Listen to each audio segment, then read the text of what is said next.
great disconnect between these beautiful policies that are done at the national level and international level and what happens really at the grassroots. Universal health coverage is one of those things. Beautiful declaration. Kisumu County is a pilot county. And you find that the demand has been created. And people are told to go to the hospital. But you get to a healthcare facility and there is no drugs. There is no healthcare worker. And there is nothing there to resemble a healthcare facility.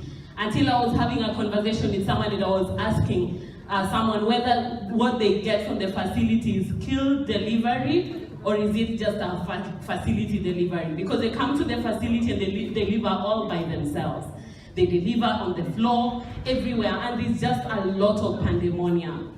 And when I just related to the global gag rule, one of the things that I would really want us to look at as the media is when we look at the issues that happen at the global level, they are sort of interconnected and interrelated. And the way they affect the community members are sort of in an area that if you don't sort the impact of the global gag rule, then you will never actually achieve universal health coverage. Why am I saying this? It's because one of the things that really needed us to solve the issue of global gag rule is to call for domestic funding. Because you cannot rely on donor fundings. And when they cut their fundings and they go with their fundings, we cry foul every single time that a new administration comes in and the global gag rule is reinstated. We suffer and women and the community suffer. So what are we doing to ensure that our governments actually allocate resources towards comprehensive reproductive health care? Because one of the things that we will not achieve universal health coverage if we do not solve the issues of primary health care.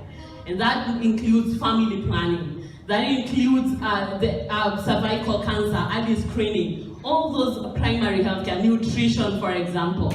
So if we don't solve those issues, we will never ever achieve universal health coverage. And global gag rule is one of those things that threatens access to comprehensive reproductive health care. So when something happens at the global stage, how are we interacting with it at the national level and at the subnational level? And how are we conversing around these issues that they do not become things that the community are detached from? Because the issue of universal health coverage is very ambiguous, even to professionals. They don't know what it is about. They don't know whether it's population coverage or it's quality of services or it's curative or it's preventive. There's just a lot of pandemonium going there. So as everyone, and someone questioned who is the media? Because we have our phones every day and we are on social media. And the people that are in that space, how do you make sure that in your day-to-day you begin to brainstorm over these issues and you begin to create lasting solutions around them? Because the issue of universal health coverage is not something that is detached from us. Every day we fundraise on our mobile phones. Someone is going to India, they want money for their medical bills.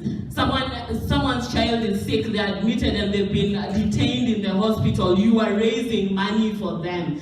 And health is a right by the Constitution. How are we questioning these issues so that they don't become issues that are only at the UN and at a political declaration, and they become the issues that then we interrogate every single day and we get lasting solutions for them?